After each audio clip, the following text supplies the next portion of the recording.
Good evening, friends. Welcome back to this unfolding channel where I will be discussing or continuing the series of Constitution of India. Okay, so आज हम पढ़ेंगे salient features of the Constitution which are very important. It is not silent. हम सोचते हैं कि silent लिखा हुआ है, but actually ये silent नहीं होता. It is different from silence. It is salient feature जो चिल्ला चिल्ला के बोलता है कि I am the important and important or significant features of the constitution. ठीक है, so let us start. Indian का जो कॉन्स्टिट्यूशन है, हमारा जो कॉन्स्टिट्यूशन है वो सबसे लेंथीएस्ट रिटन कॉन्स्टिट्यूशन है पूरी दुनिया का. कैन यू इमेजिन, पूरी दुनिया का सबसे ज़्यादा लेंथीएस्ट रिटन कॉन्स्टिट्यूशन किसका है? इंडिया का है, इंडियन कॉन्स्टिट्यूशन. तो हम उसी को डिकोड करने की कोशिश कर रहे हैं, right. We are so lucky. अब यहाँ पर ओरिजिनली जो कॉन्स्टिट्यूशन है वो कंटेन करता है 395 आर्टिकल्स, 22 पार्ट्स, 8 शेड्यूल, है ना. ओरिजिनली जो हमने कल पढ़ा था 395 articles, 22 parts and 8 schedules. Presently it contains 448 articles, 25 parts, 12 schedule and it is continuing growing. ठीक है, ग्रो कर रहा है. ठीक है, पार्ट 7 जो है has been deleted and new parts like 4th A, 9th A, 9th B and then this 14A have been added. ये सब added हुआ है. पार्ट 7 डिलीट कर दिया गया है, राइट. सो ये चलता रहता है because our constitution is flexible also. We will read it. So written constitution और अनरिटन कॉन्स्टिट्यूशन क्या डिफरेंस है? मैंने क्यों बोला कि एम्फेसाइज क्यों किया रिटन पे? बिकॉज अपना इंडियन कॉन्स्टिट्यूशन वो रिटन कॉन्स्टिट्यूशन है. ठीक है, और अनरिटन कॉन्स्टिट्यूशन क्या डिफरेंस है एक्चुअली? लेकिन एग्जांपल ले, लाइक यूके में अनरिटन कॉन्स्टिट्यूशन है, इंडिया में रिटन कॉन्स्टिट्यूशन है, राइट. तो यूके के जो अनरिटन कॉन्स्टिट्यूशन है वो स्ट्रक्चर्ड नहीं है. ठीक है, and it is also not formally constituted. वो फॉर्मली कॉन्स्टिट्यूटेड भी नहीं है. ठीक है, और ईजी टू अमेंड, उसको कभी भी ईजीली अमेंड किया जा सकता है. ठीक है, लेकिन इंडिया में कंपाइल्ड है, अच्छे से स्ट्रक्चर्ड वे में है और सिस्टमैटिक फॉर्म में भी है, राइट. और फॉर्मली कॉन्स्टिट्यूटेड है. ठीक है, and not easily to amendment उसमें ईजीली नहीं हो पाएगा क्योंकि वो फॉर्मली कॉन्स्टिट्यूटेड है प्लस स्ट्रक्चर्ड वे में है. ठीक है, और डिटेल्ड में है. इसी कारण से बहुत लेंथीएस्ट रिटन कॉन्स्टिट्यूशन है अपने इंडिया का. ठीक है, पूरी दुनिया में. Now comes the second feature of second salient feature और सिग्निफिकेंट फीचर ऑफ कॉन्स्टिट्यूशन. ठीक है,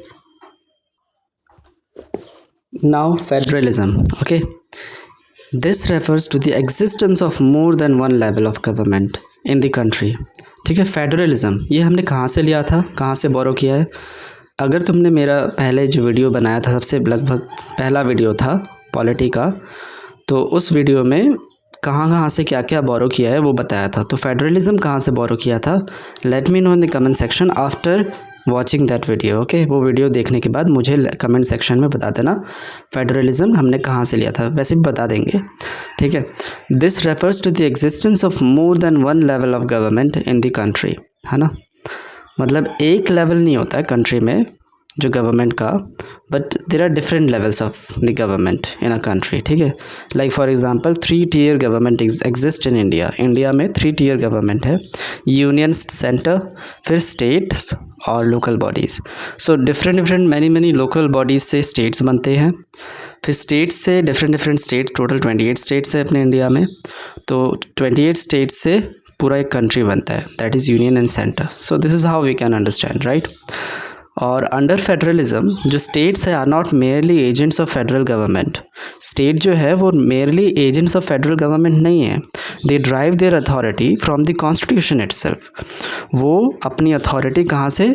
कॉन्स्टिट्यूशन से ही लेते हैं, राइट. फेडरलिज्म में स्टेट्स मेयरली एजेंट्स नहीं होते हैं. ठीक है, जो सेंट्रल गवर्नमेंट है या फेडरल गवर्नमेंट है, लेकिन वो अपना जो पावर और अथॉरिटी है वो डराइव करते हैं कहाँ से? कॉन्स्टिट्यूशन से. So here in this federalism constitution plays a very important role, and without federalism constitution is nothing, right. And also without constitution federalism is nothing. So this is how we can say that India has a federation with unitary bias and federation with a strong centre. ठीक है, India का federation with a unitary bias है, like centre के प्रति ज़्यादा नीचे झुकाव है, plus federation with a strong centre, और स्ट्रॉन्ग सेंटर है, राइट। लेकिन there is no like equal power sharing नहीं है, there is always an upper hand of the upper और the centre above the like different states, okay. फिर हम देखते हैं federal features and unitary features. Federal features क्या होते हैं एंड यूनिटरी फीचर्स क्या होते हैं। लाइक हम दोनों, हम जो इंडिया है इन दोनों के बीच में है।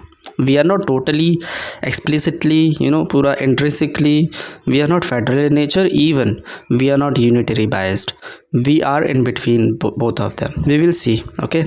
सो रिटन कॉन्स्टिट्यूशन जो होता है, written, even we say India as a quasi federal structure, right, quasi federal structure भी हम कहते हैं। सो फेडरल फीचर्स में क्या क्या होता है, ये बहुत इंपॉर्टेंट है। ये जो डिफरेंस है ना, इससे डायरेक्ट क्वेश्चंस किसी भी तुम PYQ में उठा लो, किसी भी गवर्नमेंट एग्ज़ाम के PYQ को उठा लो, you will get to know that how important this table is. अगर ये टेबल अच्छे से याद कर लिया तो तुम्हारे कम से कम 5 नंबर पक्का किसी भी एग्ज़ाम उठा लो, ठीक है। So federal features and unitary features. Federal features जो होते हैं, written constitution, supremacy of the constitution, rigidity of the constitution. Just think कि फेडरल फीचर में रिटन कॉन्स्टिट्यूशन क्यों इंपॉर्टेंट है। लाइक रिटन कॉन्स्टिट्यूशन, राइट, अगर कॉन्स्टिट्यूशन लिखा रहेगा विथ एवरी डिटेल, है ना, कंपाइल रहेगा, स्ट्रक्चर्ड वे में रहेगा, रिटन कॉन्स्टिट्यूशन रहेगा, राइट, फॉर्मली कॉन्स्टिट्यूटेड रहेगा, उसको ईजीली अमेंड नहीं किया जा सकता, तो क्या होगा, स्टेट्स का भी डिफरेंट प्रोविजंस होगा, सेंटर का भी डिफरेंट प्रोविजंस होगा, और जो उसमें लिखा रहा है कि कोई उसके अपने पावर्स को मतलब क्रॉस करके किसी और के पावर्स को उल्लंघन ना करेगा, तो ये चीज़ें मेंशन होंगी। तो उससे क्या होगा, फेडरल फीचर्स मेंटेन रहेंगे, राइट, हर किसी की पावर, जो devolution of power, even different levels के पावर्स हैं वो भी कॉम्पैक्ट रहेंगे, and that will be protected by the constitution which is written. So this is how we can understand, right. So written constitution federal feature हो गया। Supremacy of the constitution, constitution अगर supreme रहेगा, ठीक है, तो फिर automatically क्या होगा, सुप्रीम है कॉन्स्टिट्यूशन, तो कॉन्स्टिट्यूशन सॉवरेन है, राइट, सुप्रीम है, तो even union also will abide by this constitution. जितने भी स्टेट्स है 28 स्टेट्स है वो भी अबाइड होंगे कॉन्स्टिट्यूशन से, ठीक है, ऑबे करेंगे। तो फिर अगर दोनों ही ऑबे करेंगे तो ऑटोमेटिकली वो तो सुप्रीम है ही, तो ऑटोमेटिकली फेडरल स्ट्रक्चर मेंटेन रहेगा। So this is how we can understand. फिर रिजिडिटी ऑफ द कॉन्स्टिट्यूशन, अगर कॉन्स्टिट्यूशन रिजिडिटी ना रहे, कॉन्स्टिट्यूशन में फ्लेक्सिबिलिटी रहे, हमेशा इधर उधर हो जाए, तो फिर वो हमेशा बायस्ड रहेगा, राइट। तो अगर कॉन्स्टिट्यूशन रिजिड रहेगा तो वो अनबायस्ड होगा, और हमेशा अनबायस्ड ही चीज़ जो होती है वो अच्छा जस्टिस देती है, एंड इवन वो स्ट्रक्चर को मेंटेन करने में हेल्प करता है। तो फेडरल फीचर उस टाइम पे मेंटेन रहेगा। इंडिपेंडेंस ऑफ जुडिशरी, या जुडिशरी का वेरी इंपॉर्टेंट, जुडिशरी का इंडिपेंडेंस बहुत ज़्यादा इंपॉर्टेंट है, क्योंकि जुडिशरी के पास जितने भी केसेस हैं सब जाते हैं, राइट। तो वहाँ पर यूनियन वर्सेस स्टेट होता है, like there are different cases that we have understood. अगर वहाँ पर इंडिपेंडेंस ऑफ जुडिशरी ना रहे, जुडिशरी झुकाव रहे यूनियन सेंटर में या फिर स्टेट्स में, तो फिर कैसे वो लोग अपना वर्डिक्ट देंगे, राइट। तो फेडरल फीचर को मेंटेन करने के लिए, हर किसी की पावर को प्रोटेक्ट करने के लिए, this independence of judiciary is very needed, okay. Now bicameralism, अगर बाइकैमरलिज्म ना रहे, राइट, थिंक जिस सिनेरियो, अगर बाइकैमरलिज्म ना रहे तो फिर कैसे हम इस चीज़ को मेंटेन करेंगे। लाइक बाइकैमरलिज्म मतलब क्या होता है, अपर हाउस और lower house, right, this Lok Sabha and Rajya Sabha. Lok Sabha basically states के प्रोविजंस को देखता है, राज्यसभा में जितने भी स्टेट्स के हैं कुछ लोग जाते हैं, and this is upper house, right. तो this should be a bicameralism अच्छे से, तभी फेडरलिज्म मेंटेन रहेगा, क्योंकि उससे ग्रीवांसेस हम लोग अकेले उस हिसाब से कर सकते हैं। अगर दोनों को ही उस हिसाब से पावर दी जाएगी तो ऑटोमेटिकली ग्रीवांसेस भी अच्छे से मेंटेन होंगे। इसी कारण से federal feature one of the है बाइकैमरलिज्म।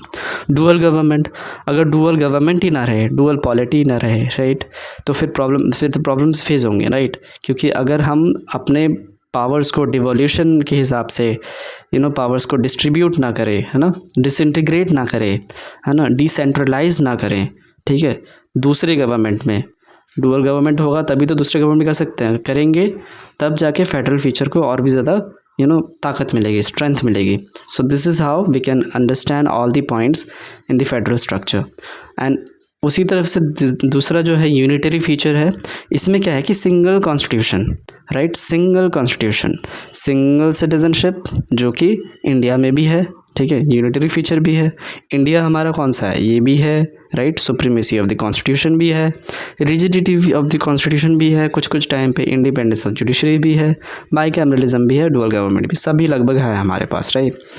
और यहाँ पर भी सिंगल कॉन्स्टिट्यूशन है, सिंगल सिटीजनशिप है है ना, सिंगल सिटीजनशिप रहेगा, सिंगल कॉन्स्टिट्यूशन, तो यूनिटरी फीचर ही होगा obviously.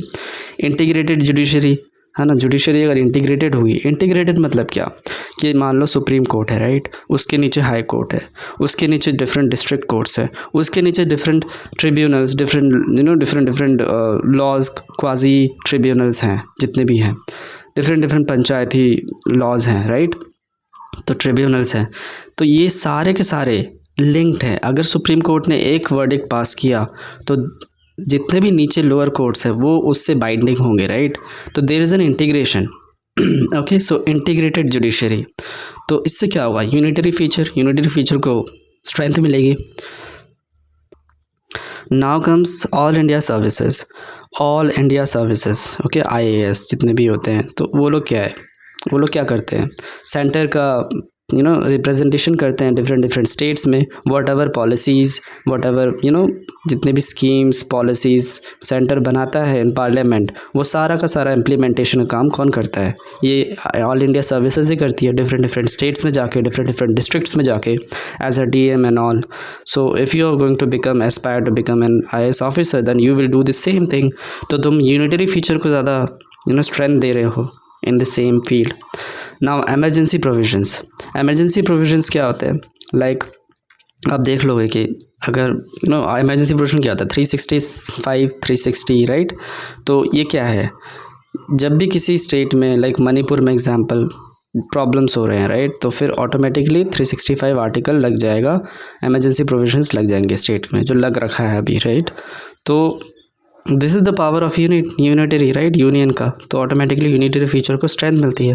Appointment of governors by the state, governors वो लोग क्या है, वो लोग दूती तो हैं दूती तो हैं किसके, सेंटर के, राइट।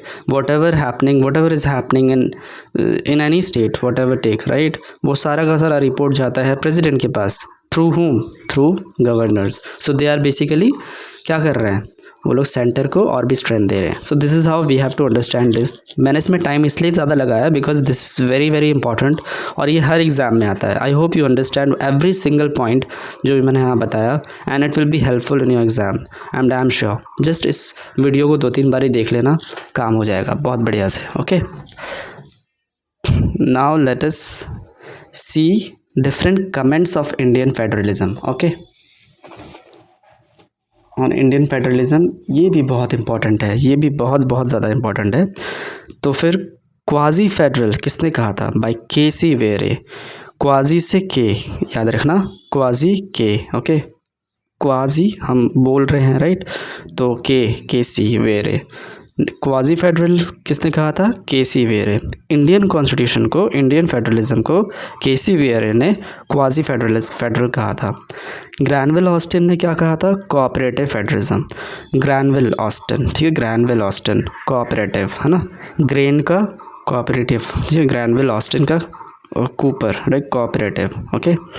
नाउ मॉरिस जोन्स ने क्या कहा था, बार्गेनिंग फेडरलिज्म। ये ऐसे याद रखना, मॉरिस जो होता है, Morris Jones, it's a jeans, right, jeans pant होता है ना, मॉरिस का जीन्स होता है ना। तो फिर हम क्या करते हैं, मार्केट में जाके हम लोग उसको बार्गेनिंग करते हैं ना, कि भैया दाम थोड़ा कम कर दीजिए, ज़्यादा हो गया है, तो बार्गेनिंग कर रहे हैं ना हम, तो bargaining federalism, this is how we can understand, okay. Morris Jones jeans, bargaining, याद रखना।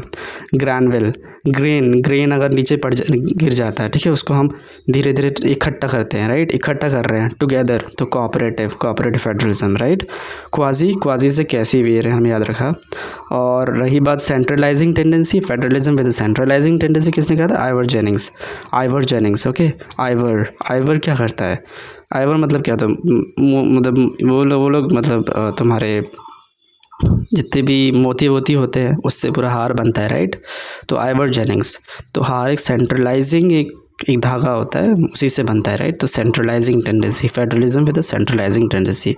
सो this is how you can learn it. Okay, so these are the things and बहुत इंपॉर्टेंट है, ठीक है, याद रखना. ये क्वेश्चंस ज़्यादा से ज़्यादा पूछे जाते हैं. Granville Austin cooperative, Morris Jones bargaining, ये ऐसे 2-3 याद रखना काफ़ी है. And India has a parliamentary form of government having 3 organs of the government. कौन कौन सा? Legislative, executive, judicial. Legislative, executive, judicial, 3 organs होते हैं इंडियन गवर्नमेंट के. Legislative, executive and judicial. So makes laws, legislative makes laws, executive carries out laws and judicial evaluates laws. So let me know in the comment section. जैसे कि मैंने पिछले videos में पढ़ाया था, जब फंडामेंटल राइट्स नहीं, जब मैं डीपीएस पे पढ़ाया था, directive principles of states policy, तो उस टाइम पे कौन सा ऐसा आर्टिकल था जो कह रहा था there is a separation between judicial and executive. So let me know in the comment section. Okay, if you have seen that video, then definitely you will get through the answer. Okay, so for today's thing, let us stop here. We will continue with the salient features of the constitution from tomorrow class. Thank you. I hope you're liking these videos. I hope you're liking this class. So please like, share and subscribe if